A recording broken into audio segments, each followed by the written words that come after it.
So Ron, what do you think about splitting Herriman City into city council districts? Well, Susan, there are pros and cons to city council districting. What is the greatest strength of districting? The greatest strength to districts is that it brings representation closer to the residents. It makes one representative accountable to one district. That can be a con also if other representatives are only accountable to their districts.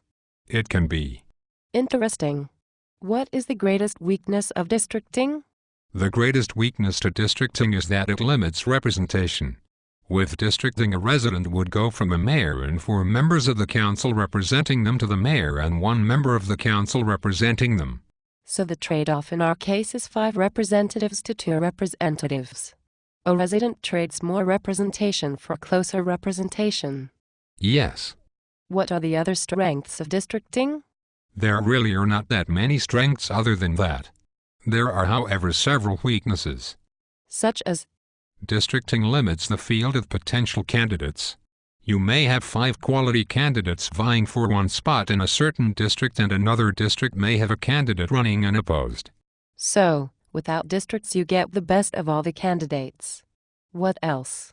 In Utah, it is relatively simple for an ecclesiastic leader or former leader to dominate a smaller district because people feel uncomfortable running against a former bishop or the like.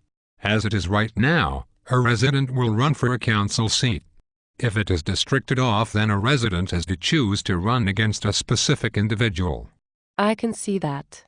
This is interesting. I figured districting was the right thing to do because everyone seems to do it. Yes. Districting tends to favor the incumbents, so incumbents tend to favor districts. What are some other cons of districting? Council members and residents get a district mindset. How so? The residents see a certain area of the city getting more attention and see that as a function of the council representative.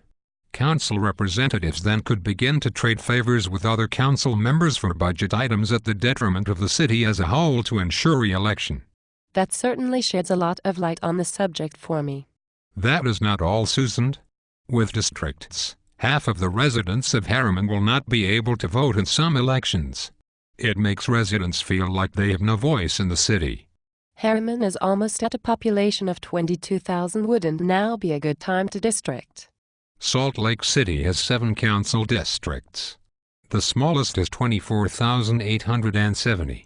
Those 24,870 have 1 representative on the council.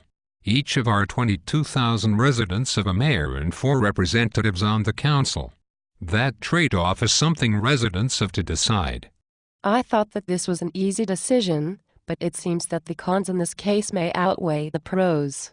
Thanks for the insight.